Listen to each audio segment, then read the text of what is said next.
রাজাকারের ছেলে সালমান রহমানরা লুট করে, উবায়দুল কাদেরের মতো জোকাররা দেশের বড় বড় নেতা হয়, এইসব দেখা 3টা ইলেকশন হয় না।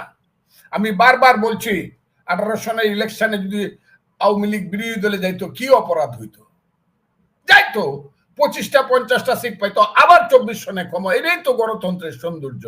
গতবার বাইডেন ছিল, এবার ট্রাম্প আসছে।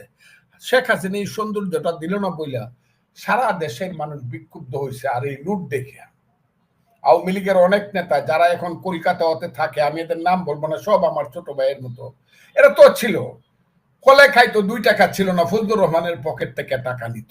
পরে শুনছি 2000 কোটি, 4.5 কোটি, একজনে শুনছি বাড়ি আছে গুলশানার এই ধানমন্ডি মিলে 14টা বাড়ি আছে।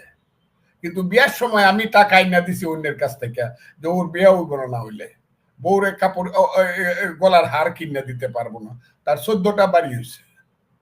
এগুলো তো ভালো না। এই কারণে এই অভিনেতারা জিতে গেছে, এই ছেলেরা জিতে গেছে, যাদের ঘর আছে দর নাই, গ্রামে বলে মানুষ আছে রাও নাই। এইসব ছেলেরা যাদের 3 টাকা ছিল না, তাদের 300 কোটি টাকা হয়েছে। মন্ত্রীর পিএস এর 311 কোটি টাকা হয়েছে।